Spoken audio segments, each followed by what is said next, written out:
എല്ലാവർക്കും മഴവിൽ മീഡിയയിലേക്ക് സ്വാഗതം. ആദ്യമായിട്ടാണ് നമ്മുടെ ചാനൽ കാണുന്നതെങ്കിൽ സബ്സ്ക്രൈബ് ചെയ്യാൻ മറക്കല്ലേ. ബിഗ് ബോസിൽ വന്നത് മുതൽ ഇവരെക്കുറിച്ചുള്ള സംസാരം പുറത്ത് നടക്കുന്നുണ്ട്. കാരണം കേരളത്തിൽ ലെസ്ബിയൻ കപ്പിൾസായിട്ട് എനിക്കൊന്ന് ആദ്യമായിട്ട് സമൂഹത്തിന് മുന്നിലേക്ക് വന്ന രണ്ട് വ്യക്തികളാണ് ആദിലയും നൂറയും. ഈ ലെസ്ബിയൻ കാര്യങ്ങളൊക്കെ ഇപ്പോഴും സമൂഹത്തിലൊരു ടാബുവായിട്ട് തുടരുന്ന ഒരു കാര്യമാണ്. അത്രയ്ക്കങ്ങോട്ട് നോർമലൈസ് ചെയ്യപ്പെട്ട കാര്യങ്ങളല്ല. അത് മുസ്ലിം യാഥാസ്ഥിതിക കുടുംബങ്ങളിൽ ജനിച്ച ഇവരെ സംബന്ധിച്ചിടത്തോളം ഇത്തരത്തിലൊരു ബന്ധമെന്ന് പറയുന്നത് ഒരുപാട് യാതനകൾ കൂടി അനുഭവിക്കേണ്ടി വന്നിട്ടുണ്ട്. എന്നാലും അതവിടെ നിൽക്കട്ടെ. ഇവർ ഈ ബിഗ് ബോസ് ഹൗസിലേക്ക് വന്നപ്പോൾ മുതൽ ശ്രദ്ധിക്കുന്ന ഒരു കാര്യമുണ്ട്.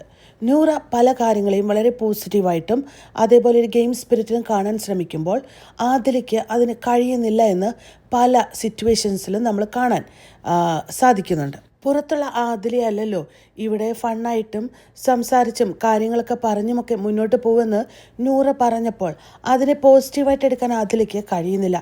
അവിടെയും ഒഫൻഡഡ് ആവുന്ന ആദിലയാണ് കാണുന്നത്. അതല്ലാതെ ലാലേട്ടൻ വന്നു പോയതിനു ശേഷവും ചില കാര്യങ്ങൾ നൂറ സംസാരിക്കുമ്പോൾ വളരെ ഒഫൻഡഡ് ആയിട്ട് മാത്രമല്ല കുറച്ച് ഇമോഷണലുമൊക്കെ ആവുന്ന ഒരാദിലയെ കാണുന്നുണ്ട്. എന്തായാലും ഇതിപ്പോൾ ഒരു സജന ഫിറോസ് വന്നതുപോലെ തന്നെ ആയി എന്ന് തോന്നുന്നു. സജന ഫിറോസ് കോംബോയിൽ സജന ആത്മാർത്ഥമായിട്ട് 100% കൊടുക്കുമ്പോൾ ഫിറോസ് ഒരു 200% എക്സ്ട്രാ ആവശ്യമില്ലാത്തത് കൊടുത്ത് ആ രണ്ടുപേരെയും ബിഗ് ബോസ് ഹൗസിൽ നിന്നും പുറത്താക്കി.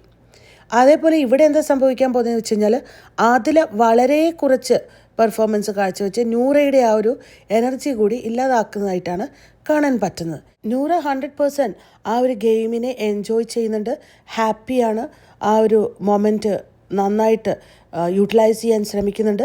പക്ഷേ എന്തോ അതിന് സമ്മതിക്കാത്ത രീതിയിലാണ് ആദിലയുടെ ഒരു പെർഫോമൻസ് കാണുന്നത്. ഇമോഷണലി എന്തെങ്കിലും പ്രോബ്ലം ചിലപ്പോൾ ആദിലയ്ക്ക് ഉണ്ടായിരിക്കാം. ഇത്തരമൊരു സിറ്റുവേഷനെ ഫേസ് ചെയ്യാൻ ഇഷ്ടപ്പെടുന്ന ഒരാളായിരിക്കില്ല ആദില. ഒരു പക്ഷേ നൂറയ്ക്ക് വേണ്ടി ഈ ഒരു മത്സരത്തിലേക്ക് വന്നതായിരിക്കാം. എന്തായാലും ഈ നൂറയുടെ നല്ലൊരു ഗെയിമിനെ, ഒരു പോസിറ്റീവായിട്ടുള്ള ഗെയിമിനെ ആദിലയുടെ ഒരു ഗെയിമിനോടുള്ള ഇഷ്ടക്കേട് അത് ഇല്ലാതാക്കുന്നുവെന്ന് പറയാതെ വയ്യ. എന്തായാലും വരും ദിവസങ്ങളിൽ ഇവരുടെ ഗെയിം നമുക്ക് കണ്ടറിയാം. എന്തുകൊണ്ടാണ് അതിൽ ഇമോഷണൽ ആകുന്നതെന്നും ഒരു പക്ഷേ വരും ദിവസങ്ങളിൽ പുറത്തേക്ക് വരുമായിരിക്കും.